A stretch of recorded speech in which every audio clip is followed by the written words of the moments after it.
మన రక్షకుడైన మన ప్రభు అయిన యేసుక్రీస్తు నామంలో మీ అందరికీ కూడా హృదయ శుభములు తెలియజేస్తా ఉన్నాను. ప్రియ దేవుడి సంగమా, దేవుడి ప్రజలారా, మరొక హృదయ కలము చూసే ధన్యత దేవుడి తన కృపచేత మనకు అనుగ్రహించిన కొలది దేవుడికి కృతజ్ఞతాస్తుతులు చెల్లించడం ఎంతో మంచిది. మన జీవితంలో దేవుడు చేసిన మేలన్నిటినీ జ్ఞాపకం చేసుకుంటూ ప్రతి హృదయ కలము దేవుడికి కృతజ్ఞతాస్తుతులు చెల్లిస్తూ దేవుని ఘనపరచడం నేర్చుకోవాలని ప్రభు పేరిట తెలియజేస్తా ఉన్నాను. ఎప్పుడైతే మనం దేవుని ఘనపరచగలుగుతామో, ఎప్పుడైతే దేవునికి కృతజ్ఞతాస్తుతులు చెల్లించగలుగుతామో, అప్పుడు మన జీవితంలో సంతోషం ఉంటుంది అనే సత్యాన్ని జ్ఞాపకం చేసుకోవాలి.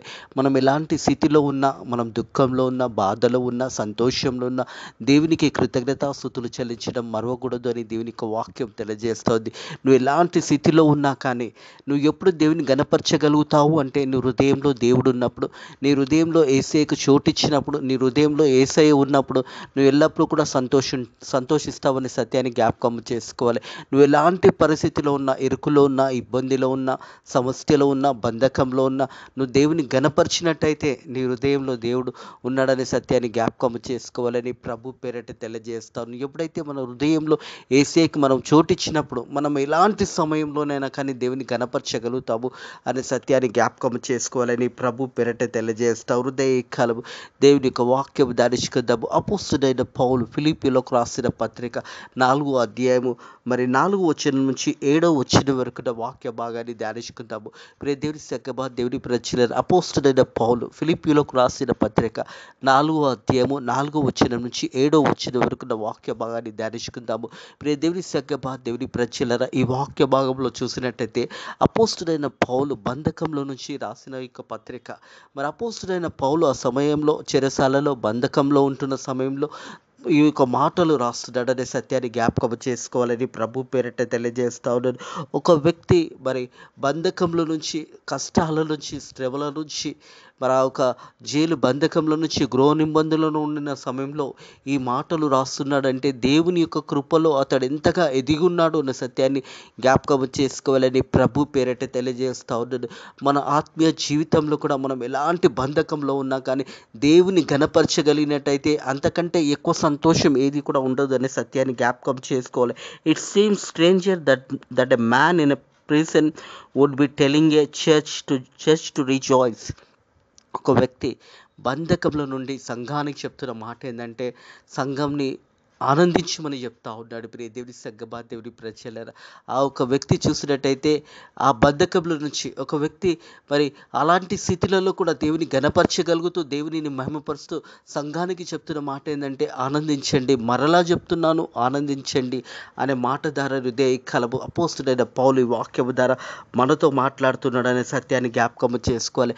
మన ఆత్మీయ జీవితంలో కూడా అలాంటి అనుభవంలో కలిగి ఉండాలి. మనం శ్రమలలో దుఃఖపడడం కాదు, కానీ కష్టంలో బాధపడడం కాదు, కానీ ఈ శ్రమ ఈ కష్టం ఉన్నా కానీ నువ్వు దేవుని గణపరచగలిగినప్పుడు దేవుడు నిన్ను చూసి ఆనందిస్తాడని సత్యాన్ని జ్ఞాపకం చేసుకోవాలని ప్రభు పేరిట తెలియజేస్తా ఉన్నాను. ఎల్లప్పుడూ ప్రభునందు ఆనందించండి. ఎల్లప్పుడూ ప్రభునందు. ఎప్పుడు ప్రభునందు మనం ఆనందించగలుగుతామంటే మన హృదయంలో యేసయ్యకు చోటిచ్చినప్పుడు, మన హృదయంలో ఎల్లప్పుడూ యేసయ్య ఉన్నప్పుడు ఎప్పుడు కూడా మనం ఆనందిస్తాము. శ్రమలో ఆనందిస్తాము, కష్టంలో ఆనందిస్తాము, దుఃఖంలో ఆనందిస్తాం, బాధలో ఆనందిస్తాం, అనారోగ్యంలో కూడా ఆనందించగలుగుతాం. అపోస్తలుడైన పౌలు కూడా ఈ మాటలు రాస్తున్నప్పుడు తను బంధకంలో నుంచి మాటలు రాస్తున్నాడనే సత్యాన్ని జ్ఞాపకం చేసుకోవాలని ప్రభు పేరిట తెలియజేస్తాం. చెరసాలలోనే బంధకంలో నుంచి, ఆ శ్రమల నుంచి పలుకుతున్న మాట ఏంటంటే, ఆనందించండి, ఎల్లప్పుడూ ప్రభువునందు ఆనందించండి. ప్రియ దేవుని సంగమా, దేవుని ప్రజలారా, మన ఆత్మీయ జీవితాలను కూడా ప్రభువునందు ఆనందించడం నేర్చుకోవాలి. దేవుని యందు ఆనందించగలిగినప్పుడు ఏ సమస్య వచ్చినా, ఏ కష్టం వచ్చినా, ఏ ఇబ్బంది వచ్చినా ఆ కష్టము, ఆ బాధ, ఆ దుఃఖము మనకు పెద్దగా అనిపించదు. ఎందుకంటే నువ్వు ఎవరికి స్థానం ఇస్తున్నప్పుడు, దేవునికి నువ్వు స్థానం ఇచ్చినప్పుడు, యేసయ్య నీ హృదయంలో ఉన్నప్పుడు ఎంత పెద్ద శ్రమ కానీ, ఎంత పెద్ద తుఫానే కానీ, ఎంత పెద్ద అలజడి కానీ, ఎంత పెద్ద కుటుంబ సమస్యలే కానీ, భార్య భర్తల సమస్యలే కానీ, కుటుంబ సమస్యలు ఎన్ని ఉన్నా కానీ నువ్వు దేవునికి మొదటి స్థానం ఇచ్చినప్పుడు, దేవునిలో నువ్వు ఆనందించగలిగినప్పుడు ఆ సమస్యలన్నీ కూడా చిన్నగా కనిపిస్తాయి. మనం ఎప్పుడైతే యేసయ్యను మన హృదయంలో చోటిచ్చినప్పుడు మనకు సంతోషం కలుగుతుంది. అపోస్తలుడైన పౌలు మాట్లాడుతున్న మాట కొత్తగా మనకు కనిపిస్తుండొచ్చు, కానీ ఆ బంధకంలో నుంచి అపోస్తలుడైన పౌలు చెప్తున్న మాట ఏంటంటే, ఎల్లప్పుడూ ప్రభువు నందు ఆనందించండి, మరలా చెప్పెదను ఆనందించండి. ప్రియ దేవుని సంగమా, దేవుని ప్రజలారా, దేవునిలో ఆనందించడం నేర్చుకోవాలి. యేసయ్యలో మనం జీవించినట్టయితే మనకు ఎంత దుఃఖం వచ్చినా, కష్టం వచ్చినా, బాధ వచ్చినా అవన్నీ కూడా చిన్నగా కనిపిస్తాయి. నువ్వు ఎప్పుడైతే దేవుని ఆరాధించగలుగుతావో, దేవునిని స్తుతించగలుగుతావో, దేవుని యొక్క ఆనందించినప్పుడు గొప్ప సంతోషం కలుగుతుందనే సత్యాన్ని జ్ఞాపకం చేసుకోవాలి. అపోస్తలుడైన పౌలు మనం చూసినట్టయితే అపోస్తుల కార్యము 16వ అధ్యాయంలో చూసినట్టయితే, మరి అపోస్తులైన పౌలును సీలను వారు ఎంతగానో బంధించి మరి దెబ్బలు కొట్టినప్పుడు, శరీరం అంతా కూడా గాయపరిచినప్పుడు, ఆ రాత్రికాల సమయంలో వారు దేవుని కనపరిచారు. ఒక దిక్కు రక్తమంతా కూడా కారుతుంది, ఒక దిక్కు అంత శరీరం అంతా కూడా గాయములతో నిండి ఉన్నప్పుడు పాటలు పాడుతూ దేవుని కనపరిచారు. ఆ సమయంలో చెరసాలలో గొప్ప అద్భుత కార్యము జరిగింది. భయంకరమైన ఒక తుఫాన్ అక్కడ వచ్చింది. ప్రియ దేవుని సంగమా, దేవుని ప్రజల, దేవుని స్తుతిస్తున్నప్పుడు, దేవుని ఘనపరుస్తున్నప్పుడు అక్కడ ఉన్న ఖైదీలందరూ కూడా అపోస్తలుడైన పౌలు మరి ఆ ఒక శీలలు దేవునిని ఘనపరుస్తూ, దేవుని మహిమపరుస్తూ పాటలు పాడుతున్న సమయంలో జరిగిన అద్భుత కార్యము. చెరసాలలో ఉన్న వారందరూ కూడా ఆ పాటలు విన్నారు. ఆ తర్వాత చూసినట్టయితే చెరసాల అధికారి తన కుటుంబం కూడా రక్షించబడి ఉన్నది అనే సత్యాన్ని జ్ఞాపకం చేసుకోవాలి.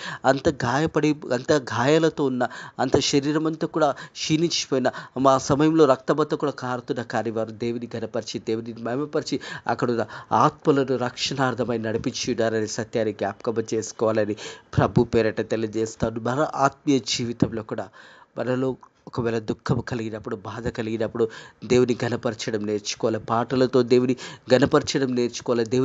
దేవుని సన్నిధిలో మనం గడిపినట్టయితే ఆ సమయంలో కూడా మనం సంతోషించగలుగుతాము అనే సత్యాన్ని జ్ఞాపకం చేసుకోవాలని ప్రభు పేరట తెలియజేస్తా ఉన్నాను.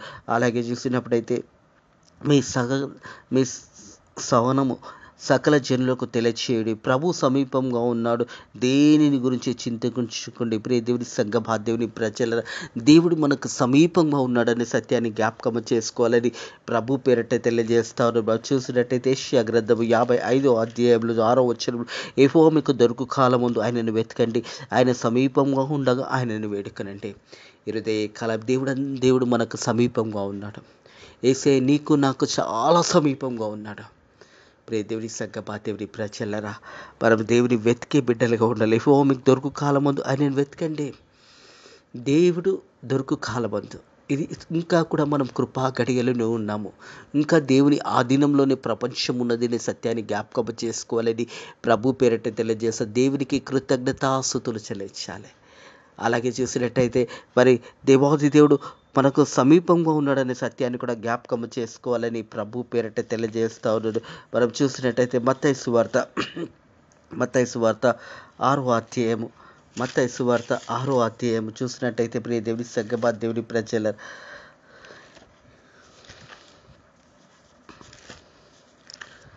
6వ అధ్యాయము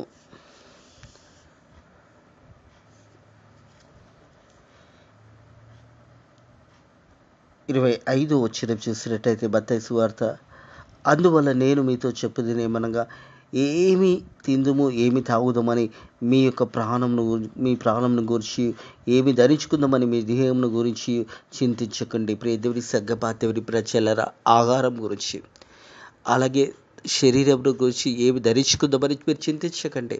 ఆకాశ పక్షులు చూడండి, అవి విత్తవు, అవి కోయవు, కానీ దేవుడు అవిట్లని పోషిస్తున్న దేవాది దేవుడు మనల్ని కూడా పోషిస్తాడని సత్యాన్ని జ్ఞాపకం చేసుకోవాలని ప్రభు పేరట తెలియజేస్తా ఉన్నాడు. దేవుని సంగమా, దేవుని ప్రజ 26వ వచనము చూసినట్టయితే మత్తయి సువార్త 6వ అధ్యాయం 26వ వచనం, ఆకాశ పక్షులు చూడండి, అవి విత్తవు, కోయవు, కోటలో కూర్చుకోవు, అయినను పరలోకమందు తండ్రి వాటిని పోషించుచున్నాడు, మీరు వాటికంటే బహు శ్రేష్ఠులు కారా. హల్లెలూయా. ఆకాశ పక్షులను దేవాది దేవుడు ఏ రీతి అయితే పోషిస్తున్నాడో, దేవుడు మనల్ని కూడా పోషిస్తాడు. వాటికంటే మనం శ్రేష్ఠులమైనము. దేవుడు తన చేతులను మానవుని నిర్మించున్నాడు అనే సత్యాన్ని జ్ఞాపకం చేసుకోవాలని ప్రభు పేరట తెలియజేస్తా ఉన్నాను. ప్రియ దేవుని సంగమా, దేవుని ప్రజలరా, దేవుడు మన అందరినీ కూడా కాపాడే దేవుడు ఉన్నాడనే సత్యాన్ని జ్ఞాపకం చేసుకోవాలని ప్రభు పేరట తెలియజేస్తాను. మీలో నేడు చింతటం వల్ల మీ ఎత్తు మూరుడైనా చేసుకోగలరా? వస్త్రముల గురించి మీరు చింతించిన ఎలా? అడవి పువ్వులు ఎలాగా ఎలాగ ఎదుగుచున్నాయో ఆలోచించండి.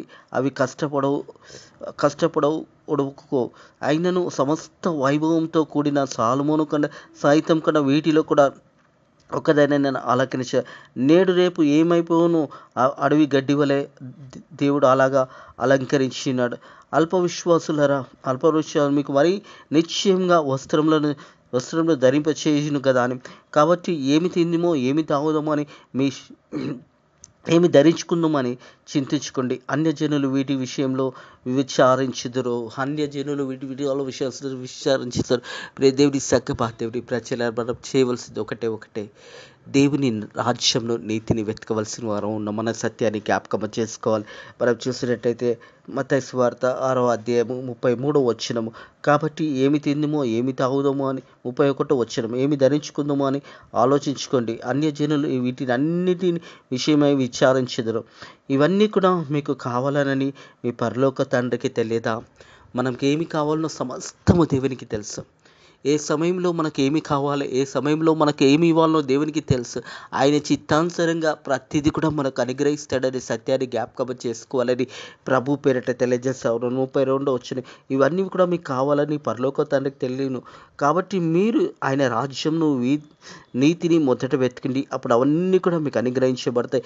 రేపటి గురించి చింతించకండి. రేపటి దినం ఏమి సంగతులు గురించి నేను చింతించకున్నది. ఏ నాటి కీడు ఆనాటికే చాలును. ప్రియ దేవుడి సంగమా, దేవుడి ప్రజల మొదటగా మనం చేయవలసింది ఏంటంటే దేవుని రాజ్యాన్ని వెతకాలి. ఆయన రాజ్యాన్ని వెతికినట్టయితే దేవుడు సమస్తము మనకు అనుగ్రహిస్తాడని సత్యాన్ని జ్ఞాపకం చేసుకోవాలి. కాబట్టి మీరు ఆయన రాజ్యంను నీతిని మొదట వెతకండి, అప్పుడు అవన్నీ కూడా మీకు అనుగ్రహించబడతాయి. మొదట మనం దేవుని రాజ్యాన్ని నీతిని వెతికినట్టయితే అవన్నీ కూడా మనకు అనుగ్రహించబడతాయనే సత్యాన్ని జ్ఞాపకం చేసుకోవాలని ప్రభు పేరిట తెలియజేస్తాం. రేపటి గురించి చింతించకూడదు. రేపు ఏమి సంభవిస్తుందో, కొద్ది సమయంలో ఏమి సంభవిస్తుందో మనకు తెలియదు. కాబట్టి ఏ నాటికీడు ఆ నాటికే. ప్రియ దేవుడి సంగమా, దేవుడి ప్రజల మనం చేయవలసింది మాత్రం ఒకటే. దేవుని రాజ్యాన్ని వెతికే బిడ్డలుగా ఉండాలి.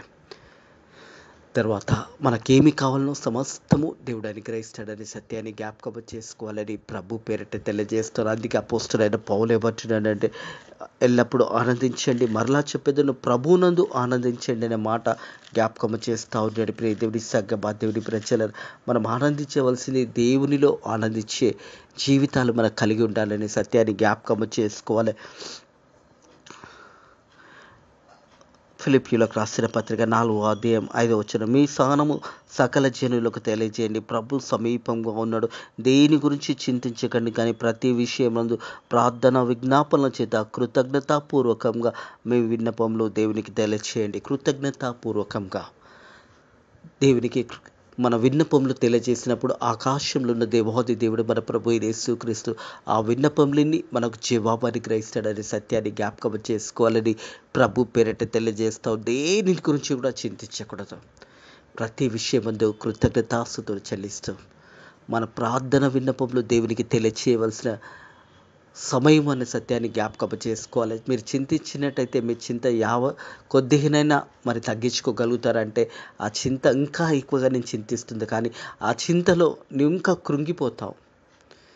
మీ యొక్క మూరనైనా మీరు ఆ చింతని తగ్గించగలుగుతారా అని వాక్యం తెలియజేస్తుంది. కాబట్టి చింతించడంలో మనం ఇంకా అనారోగ్యంగా పాలైపోతాము. కానీ చింతించే బదులు దేవుని గణపరిచి దేవునికి కృతజ్ఞతాస్తుతులు చెల్లించడం ద్వారా దేవుడు మన ఒక సమస్యల నుంచి, మన కష్టాల నుంచి, మన ఇబ్బందుల నుంచి దేవుడు మనల్ని విడిపిస్తాడని సత్యాన్ని జ్ఞాపకం చేసుకో. అందుకే వాక్యం వచ్చింది, మీ సహనం సకల జనులకు తెలియచేయండి. దేవుడు చేసిన మేలును అనేకులకు తెలియచేయండి. నా ప్రాణము యెహోవాను సన్నతించుమని చేసిన ఉపకారములు దేనిని సమస్త ఘనత మహిమ వహించిన దేవాది దేవునికి కృతజ్ఞతాస్తుతులు చెల్లించండి, దేవునికి మహిమపరచండి. అలాగే చూసినట్టయితే చింతించడము, ప్రియ దేవుని సంగమా, దేవుని ప్రజలారా, దేవునికి ఇష్టం లేనిది ఏదంటే మనం చింతించడం దేవునికి ఇష్టం లేదు. మనం ఏం చేయాలి అంటే ప్రభు సమీపంగా ఉన్నాడు, దేని గురించి చింతించకండి, కానీ ప్రతి విషయంలో ప్రార్థన విజ్ఞాపనల చేత కృతజ్ఞతాపూర్వకంగా మీ విన్నపంలో దేవునికి తెలియచేయండి. ప్రియ దేవుని సంగమా, దేవుని ప్రజల ప్రతి విషయంలో కూడా దేవునికి కృతజ్ఞతాస్తుతులు చెల్లించాలి. అపోస్తులైన పౌలు మొదటగా చెప్పాను కదా, చెరసాలలో నుంచి, బంధకంలో నుంచి ఈ మాటలు మాట్లాడుతూ ఉన్నాడు. ఆనందించండి, మరలా చెప్పేదను, ప్రభునందు ఆనందించి, ఎల్లప్పుడూ ప్రభునందు ఆనందించడం నేర్చుకోవాలి. ఆ బంధకాలు కూడా చిన్నగైపోతాయి, ఆ సమస్యలు చిన్నగైపోతాయి, అనారోగ్యము మన నుంచి విడిచి వెళ్ళిపోతుంది. ఎప్పుడంటే మనం దేవుని కనపరిచినప్పుడు, దేవునిని స్తుతించినప్పుడు, దేవునికి కృతజ్ఞతాస్తుతులు చెల్లించినప్పుడు, దేవాతి దేవుడు మనలో ఉన్న ప్రతి సమస్యను దేవుడు మనకు ఆ సమస్యల నుంచి విడుదల దయచేస్తాడనే సత్యాన్ని జ్ఞాపకం చేసుకోవాలి. 7వ వచనం, అప్పుడు మీ సమస్త జ్ఞానంకు మించిన దేవుని యొక్క సమాధానము యేసుక్రీస్తు వల్ల మీ హృదయంలోకి, మీ తలంపులకు కావలిగా ఉండను. హల్లెలూయా! ఎంత గొప్ప మాట ప్రియ దేవుని సంగమా, దేవుని ప్రజలరా. అప్పుడు సమస్త జ్ఞానంకు మించిన దేవుని సమాధానము, దేవుని యొక్క సమాధానము మనకు దొరుకుతుంది. ఎప్పుడు దేవుని సమాధానం మనం పొందుకుంటామంటే, మనం దేవునిలో ఆనందించినప్పుడు, దేవునిలో మనం గడిపినప్పుడు, అలాగే మనం దేని విషయం కూడా చింతించకుండా ప్రతి చింతను దేవునికి, మన విన్నపంలో దేవునికి తెలియజేసినప్పుడు, దేవాది దేవుడు మనకు గొప్ప సమాధానాన్ని దయచేస్తాడు. మనం ఎప్పుడు సమాధానం పొందుకుంటామంటే, మొదటగా మనం దేవునికి కృతజ్ఞతాస్తుతులు చెల్లించి దేవుని మహిమపరిచినప్పుడు, దేవుని గణపరిచినప్పుడు, పాటలతో దేవుని గణపరిచినప్పుడు, నువ్వు ఇంట్లో ఒంటరిగా ఉన్నప్పుడు పాటలు పాడుతూ దేవుని గణపరుస్తూ దేవునికి కృతజ్ఞతాస్తుతులు చెల్లించినప్పుడు, నీ యొక్క ప్రతి సమస్య నుంచి దేవుడికి విడుదల దయచేయును గాక. ప్రతి కష్టము నీ నుంచి తొలగిపోనుగాక, ప్రతి అనారోగ్యము నేను విడిచిపోనుగాక. ఎప్పుడు ఇవన్నీ కూడా జరుగుతాయంటే, మనం దేవుని గణపరిచినప్పుడు. అపోస్తలుడైన పౌలు కూడా తన బంధకంలో నుంచి పత్రిక రాసి ఉన్నాడు. మరి ఆ సమయంలో గృహ బంధకంలో ఉంటూ అపోస్తలుడైన పౌలు ఈ మాటలు తెలియజేసి ఉన్నాడు. ప్రియ దేవుని సంగమా, దేవుని ప్రజలారా, సమాధానం యేసుక్రీస్తు వల్ల మీ హృదయంలోకి, మీ తలంపులకు కావలిగా ఉంటాయనే సత్యాన్ని జ్ఞాపకం చేస్తూ ఉన్నాడు. యోహాను సువార్త 14వ అధ్యాయం 27వ వచనం చూసినట్టయితే,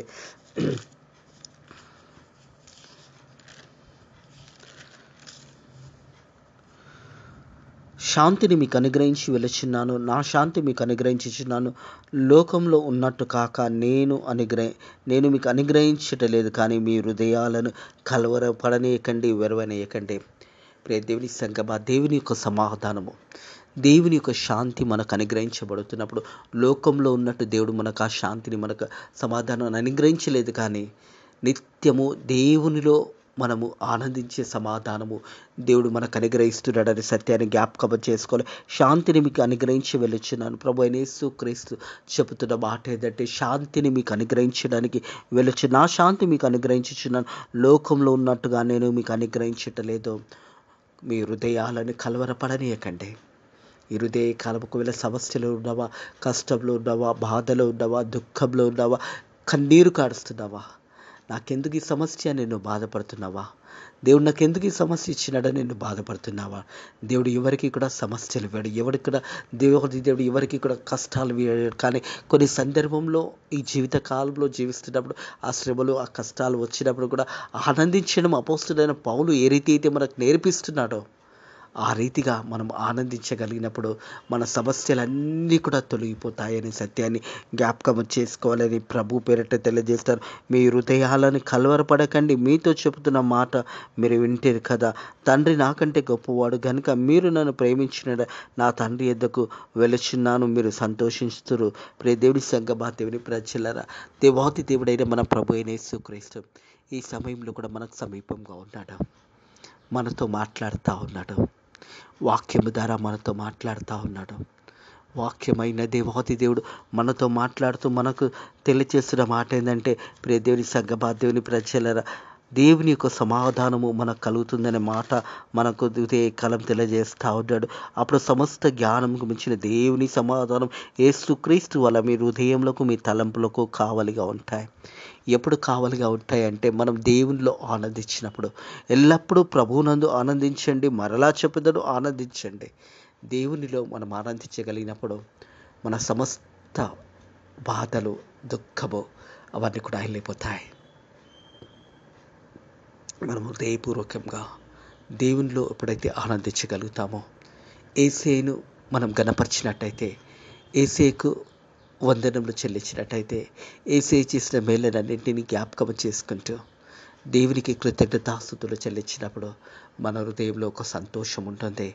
ఆ సంతోషం ఎవడు కూడా నీ నుంచి దొంగలించుకోలేడు. ఏ సాతానుడు నీ దగ్గరికి సమీపించడు. ఎందుకంటే నీ హృదయంలో యేసేకు చోటిచ్చినప్పుడు సాతానుకు అక్కడ చోటు లేదు అనే సత్యాన్ని జ్ఞాపకం చేసుకోవాలి. అపవాది అన్నది దానికి అక్కడ చోటు లేదు. నీకు సంతోషంగా నువ్వు ఉండాలి అంటే దేవుని గణపరచు, దేవుని గణపరచు. నువ్వు ఎలాంటి స్థితిలో ఉన్నా అపోస్తుడైన పౌలు ఎలాగైతే బంధకంలో ఉండి దేవుని గణపరుచున్నాడో, దేవునికి కృతజ్ఞతాస్తుతులు చెల్లిస్తున్నాడో, మనం కూడా అలాంటి అనుభవంలోకి వచ్చినప్పుడు మన సమస్యలు, మన కష్టాలు, మన దుఃఖము, బాధ అంతా కూడా తొలగిపోతుంది. దేవునిలో ఆనందించండి. మరలా చెప్పదను, ప్రభువులో ఆనందించండి. అట్టి కృప మీకు దేవుడు అనుగ్రహించును గాక. ఇటు మాటలుంటే కలప దేవుడు మీ హృదయాలలో దీవించి ఆశీర్వదించి ఫలింపచేయును గాక. ఆమేన్. ప్రార్థన చేసుకుందాము. పరిశుద్ధుడ దేవానికి వందనములు, స్తోత్రములు తండ్రి. హృదయ కలపని వాక్యము ద్వారా మాతో మాట్లాడిన దేవా, మన అపోస్తుడైన పౌలు బద్ధకముల నుంచి పలికిన మాటల ద్వారా మనల్ని బలపరిచిన దేవానికి వందనములు, స్తోత్రములు తండ్రి. ప్రభా, ఎల్లప్పుడూ ఆనందించండి. మరలా చెప్పేదను, ప్రభువునందు ఆనందించండి. మాటల చేత మాతో మనల్ని బలపరిచి నాయన ప్రభా, నీలో ఆనందించినప్పుడు సమస్తము బాధలన్నీ కూడా తొలగిపోతాయి, అనారోగ్యంతో కూడా తొలగిపోతుందని వాక్యము ద్వారా మాతో మాట్లాడి మనల్ని బలపరిచి నాయన ప్రభా, మనల్ని దీవించి ఆశీర్వదించి నీ యొక్క సమాధానాన్ని మాకు అనుగ్రహించినందుకు నీ కృతజ్ఞతాస్తుతులు చెల్లిస్తున్నాను తండ్రి. ప్రభా, వాక్య బిడ్డలు కూడా వాక్యానుసారంగా నేను గణపరిచి నేను మహిమపరిచి నేను ముందుకు వెళ్ళడానికి నీ కృప ద్వారా సహాయం చేయండి. అలాగే తండ్రి, ఎల్లప్పుడూ నీలో ఆనందించే ధన్యతను మాకు దయచేయండి. మా దేశాన్ని, మా ప్రజలని కాపాడండి. అలాగే తండ్రి, మా నాయకులకు మంచి బుద్ధి జ్ఞానంలో దయచేసి ప్రజలకు మంచి పరిపాలన అందించడానికి నీ కృప ద్వారా సాయం చేయండి. అలాగే తండ్రి, ఫేత్ మినిస్ట్రీస్ మందిరాన్ని కూడా దీవించి ఆశీర్వదించండి. నీ పరిచర్య నైనా ఎలా చేయాలో, ఇంకా ఎలా ముందుకు తీసుకెళ్లాలో మాకు నేర్పించి మన అడుగుతుంది తండ్రి. ప్రభా, ఈ రోజంతా కూడా నీ కృపలో మనల్ని కాపాడి దీవించి ఆశీర్వదించమని నజరుడైన యేసుక్రీస్తు నామములో ఈ ప్రార్థన అడిగి వేడుకుంటున్నాము తండ్రి. ఆమేన్. మన రక్షకుడైన మన ప్రభువైన యేసుక్రీస్తు యొక్క సమాధానము, దేవుని యొక్క కృప ఇప్పుడు ఎల్లప్పుడూ మనకు, మన కుటుంబములకు తోడై నీడైండును గాక. ఆమేన్.